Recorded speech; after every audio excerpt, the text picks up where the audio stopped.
PTC news देख रहे सभी दर्शकों का स्वागत है। मैं सुमन कश्यप आपके साथ हाजिर आपके सामने हरियाणा की तमाम बड़ी खबरों को लेकर बुलेटिन की शुरुआत करेंगे, लेकिन पहले नजर डालते हैं हेडलाइंस पर। मुख्यमंत्री नायब सिंह सैनी ने संत शिरोमणि गुरु रविदास जी को उनकी जयंती पर किया नमन। नई दिल्ली स्थित हरियाणा भवन में संत रविदास के चित्र पर पुष्प अर्पित किए। अनिल विज ने 8 पन्नों में दिया नोटिस का जवाब, कहा कल रात को ही अपना जवाब हाईकमान को भेज दिया। पार्टी को अगर कुछ और भी जवाब चाहिए तो वो तैयार है। यमुनानगर में कांग्रेस को लगेगा बड़ा झटका, पूर्व कांग्रेस विधायक बिशन लाल भाजपा में होंगे शामिल। 15 फरवरी को थामेंगे भाजपा का दामन। श्री गुरु रविदास जयंती के अवसर पर कार्यक्रम का आयोजन, कुमारी शैलजा ने गुरु रविदास पुस्तकालय और छात्रावास का किया शिलान्यास। कहा नगर निकाय चुनाव के लिए कांग्रेस पूरी तरीके से तैयार। खनौरी बॉर्डर पर किसान नेता बलदेव सिरसा को आया हार्ट अटैक, पटियाला के राजेंद्र अस्पताल में भर्ती। पिछले कई महीनों से सिरसा भी किसानों के विरोध प्रदर्शन में शामिल है।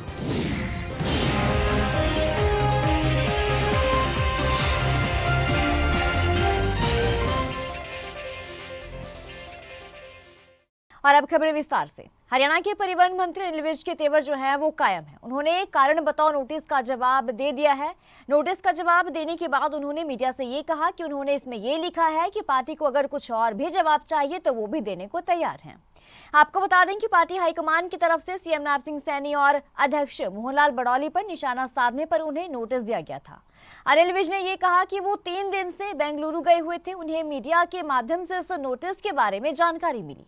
उन्होंने कहा कि मैं कल शाम को ही वापस लौटा हूं और उन्होंने ये भी कहा कि मैं घर पहुंचने के बाद ठंडे पानी से नहाया और फिर खाना खाया और रात को अपना जवाब हाईकमान को भेज दिया। हालांकि उन्होंने ये नहीं बताया कि उन्होंने इसमें क्या कुछ लिखा था। जरा सुनिए क्या कुछ कहा अनिल विज ने। मैं 3 दिन से तो बाहर गया हुआ था, बेंगलुरु गया और मैं रात आया, घर गया, ठंडे पानी से नहाया, रोटी खाई और बैठकर मैंने जवाब लिख दिया। रात मैंने समय से पहले 3 दिन का समय दिया गया था, मैंने जवाब भेज दिया है। मैंने उसमें ये भी लिखा है कि अगर किसी और बात का आपने जवाब चाहिए तो मुझे दे दें, वो भी मैं लिख के दे दूँगा। जितना मैं याद कर सका, जितना मैं सोच सका। नहीं, वो मीडिया के किसी के भी सार्वजनिक नहीं किया जा सकता, बंद लिफाफे में डाल के भेजा जाता है। तो वो तो मैंने तो जो चिट्ठी लिखी और डिस्ट्रॉय की, उसकी भी कतरने मैंने जेब में डाल रखी हैं, घर जाके जलाते हैं। नहीं, वो मीडिया में कैसे आया अब ये जांच का विषय है कि इतनी एक सीक्रेट कम्युनिकेशन है 2 लोगों के बीच में, और वो मीडिया में कैसे आई, कौन लीक कर रहा है। अब पार्टी चाहे उसकी भी जांच करा सकती है, ना चाहे पार्टी की मर्जी है। यमुनानगर की रादौर विधानसभा से पूर्व कांग्रेस विधायक बिशन लाल अब भाजपा के होने वाले हैं। 15 फरवरी को जगाधरी के अनाज मंडी में होने वाले कार्यक्रम में मुख्यमंत्री नायब सिंह सैनी की अगुवाई में भाजपा का दामन थामने वाले हैं। कभी कांग्रेस की तारीफ करने वाले बिशन लाल सैनी पत्रकारों से बातचीत के दौरान भाजपा की नीतियों की जमकर सराहना करते हुए दिखे। उन्होंने कहा कि प्रधानमंत्री नरेंद्र मोदी, मुख्यमंत्री नायब सिंह सैनी और हमारे बड़े भाई श्याम सिंह राणा अच्छा काम कर रहे हैं। उनके साथ तालमेल कर हल्के की तस्वीर बदलने का काम करेंगे। पूर्व विधायक बिशन लाल सैनी ने कांग्रेस छोड़ने को लेकर पार्टी के बड़े नेताओं की आपसी फूट को बताया है। ऐसे है कि जो 15 तारीख अभी आ रही है 1-2 दिन के बाद, उस 15 तारीख को समय रहेगा लगभग 1 बजे। स्वयं नायब सिंह सैनी जो हरियाणा प्रदेश के मुख्यमंत्री हैं, वो मेरी ज्वाइनिंग कराने के लिए यहाँ आएंगे और मैं उनकी रहनुमाई में भारतीय जनता पार्टी की सदस्यता ग्रहण करूँगा।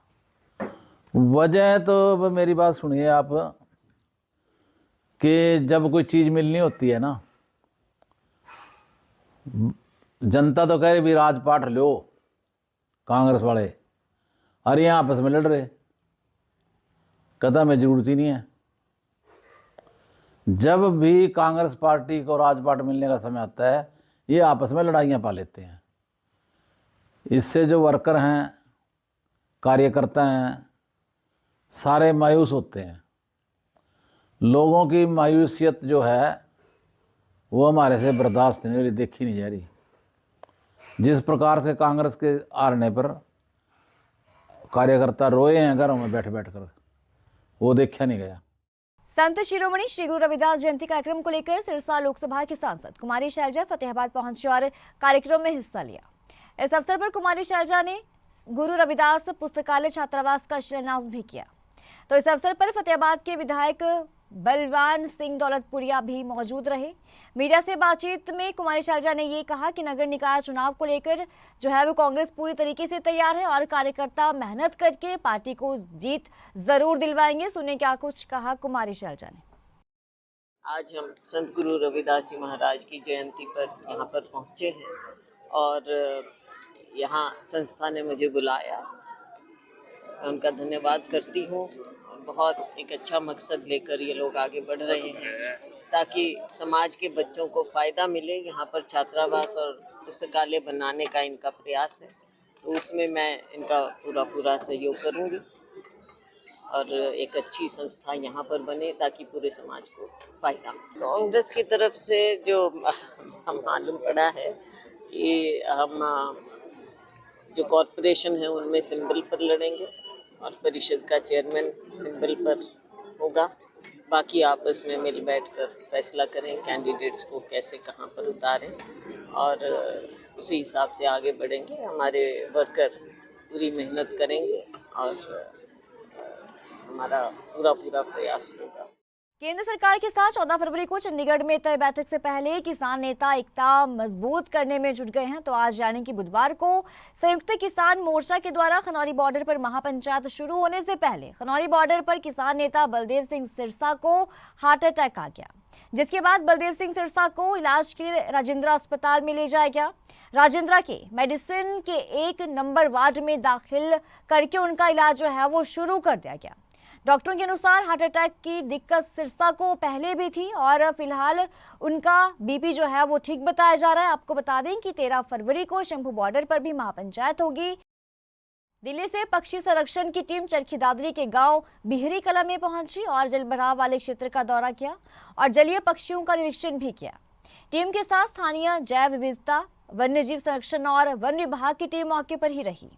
तो टीम ने गांव बिरही कला की करीब 75 एकड़ जमीन का 5.5 घंटे तक घूमकर निरीक्षण किया और वहां पहुंचे भारतीय और प्रवासी प्रजाति के पक्षियों की तलाश कर डाटा तैयार किया। टीम को इस दौरान 44 प्रजातियों के पक्षी मिले, जिनमें से 19 विदेश और 3 विलुप्त होने की कगार पर पहुंची प्रजाति शामिल है। टीम की रिपोर्ट के आधार पर प्रदेश सरकार के द्वारा चरखी दादरी में बर्ड सेंचुरी बनाने की पहल होगी। इंडिया में ज़्यादातर पे हमारा प्रयास है जहाँ पे वेटलैंड है, जलाभूमि, उसमें जो प्रजाति होता है पक्षी प्लस बाकी का भी है। तो यहाँ के आज जलाभूमि की जगह बात हो रही है, तो यहाँ की जलाभूमि की क्या स्थिति है। अभी सुप्रीम कोर्ट का भी ऑर्डर है जहाँ जहाँ पे जलाभूमि है उसको बचाया जाए कि अगले से हमारा समस्या जो आएगी सबसे जानवर का तो होंगे आपका जैव विविधता तो होंगे ख़त्म है, लेकिन हमें पीने का नहीं पानी मिलेगा। जहाँ जो वेटलैंड सूख जाएगा, नीचे का पानी ख़त्म हो जाएंगे तो लोगों का भी बहुत परेशान आएंगे।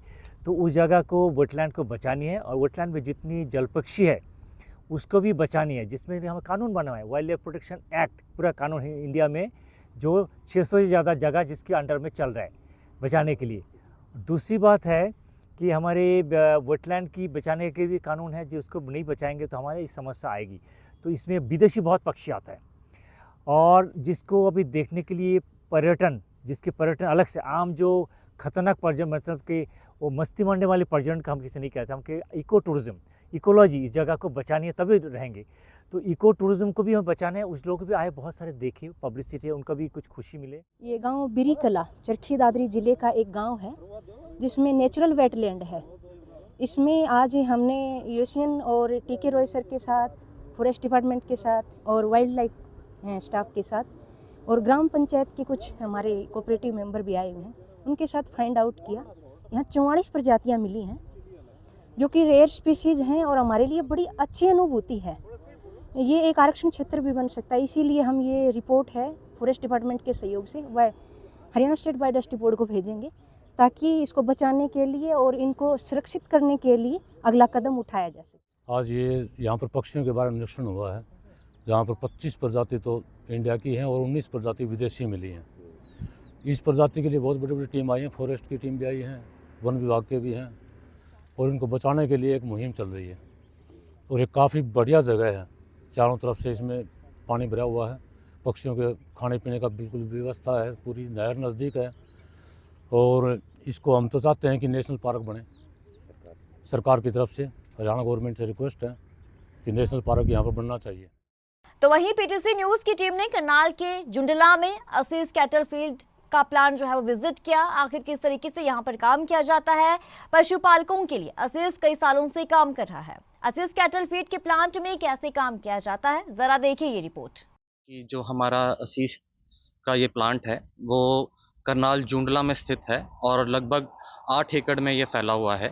साथ ही जितनी भी इसके अंदर मशीनरी है, टेक्नोलॉजी है, वो लेटेस्ट और मॉडर्न है, जिसके कारण ये प्लांट लगभग 10,000 metric ton per month produce कर सकता है। आगे हम आपको अपने फार्मर मीटिंग रूम में लेके चलेंगे, जिसमें दिखाएंगे कि हम फार्मर के साथ किस तरीके का इंटरेक्शन करते हैं। तो ये है हमारा फार्मर मीटिंग रूम, जो कि स्मार्ट रखा गया है ताकि हम फार्मर्स को विजुअली दिखा सकें कि क्या क्या चीज़ें, क्या कैसे क्वालिटी मेंटेन करके हम ना केवल उस पशु का ख्याल रख सकते हैं बल्कि अपने एक फार्म को प्रॉफिटेबल भी बना सकते हैं। साथ ही हम उन्हें जानकारी देते हैं कि अफ्लाटॉक्सिन कैसे प्रिवेंट करके हम उनके पशु को ना ही हेल्दी रखेंगे बल्कि उसका इम्यून सिस्टम भी अच्छा रखेंगे और जो उसकी प्रजनन क्षमता है वो भी सुधरेगी। हरियाणा के जींद जिले की हैबतपुर गांव की 20 साल की बेटी ने इतिहास रच दिया है। उत्तराखंड के अंदर 38वें तीरंदाजी नेशनल गेम में गोल्ड मेडल जीतकर परिवार का और हरियाणा का नाम जो है वो रोशन किया है। 8 साल पहले पिता का साया बेटी के सिर से उठ गया था और माता जो है वो आंगनबाड़ी में राशन बनाने का काम करती हैं। परिवार में कमाने वाला कोई भी नहीं था। चाचा ने ही पिता की तरह बेटी को सपोर्ट किया और अपनी बेटी को तीरंदाजी गेम में आगे बढ़ाने का हौसला दिया। उत्तराखंड के अंदर जारी 38वें नेशनल तीरंदाजी गेम्स में 20 साल की बेटी ने गोल्ड मेडल जीत के इतिहास रच दिया। बेटी और परिवार का सपना है कि बेटी ओलंपिक में तीरंदाजी गेम में गोल्ड मेडल जीते और देश का नाम रोशन करे। सर मतलब जैसे स्टार्टिंग में बचपन में एक हमारे गांव के एक कोच हैं संजय सर, वो मतलब वैसे उनके साथ वैसे मतलब भाई गेम करता था पहले, तो उसके साथ वैसे ही खेलने कूदने जाते थे, तो देखा वहाँ का माहौल तो थोड़ा इंटरेस्ट बना। तो उस टाइम तो घर वाले भी बोलते थे गेम कुछ नहीं है, पढ़ाई जरूरी है। फिर सर मैंने थोड़ा गेम स्टार्ट किया, पहले मैंने खो खो खेली जगदीश सर के पास, फिर सर उधर ही मतलब खो खो के ग्राउंड से जस्ट साइड में आर्चरी का ग्राउंड, तीरंदाजी का मैदान था, तो सर उधर बच्चों को देखा, थोड़ा इंटरेस्ट बढ़ा, तो घर वालों से बात की, तो उन्होंने भी शुरू में तो ऐसे किया कि क्या है गेम ऐसे वैसे, तो फिर सर थोड़ा सा बच्चे के कहने पे घर वालों ने भी थोड़ा सपोर्ट किया, तो सर मैंने आर्चरी स्टार्ट किया अमित सर के पास, जो कि हिसार से बिलोंग करते हैं। तो वहाँ पे सर करा, तो 1-2 साल में सर थोड़ा ठीक परफॉर्मेंस आने लगी, तो घर वालों ने भी दिखा कि बच्ची कुछ कर सकती है, तो सर पूरा सपोर्ट किया, इक्विपमेंट दिलाया मुझे, तो सर आगे अच्छे मेडल आए सर। फिर मतलब मैंने जूनियर नेशनल में मेडल लिया, सीनियर नेशनल में गोल्ड मेडल लिया अभी हाल ही में, और अभी सर नेशनल गेम्स में मैंने गोल्ड मेडल लिया। इस बुलेटिन में इतना ही। खबरों की ज्यादा अपडेट के लिए बने रहिए हमारे साथ।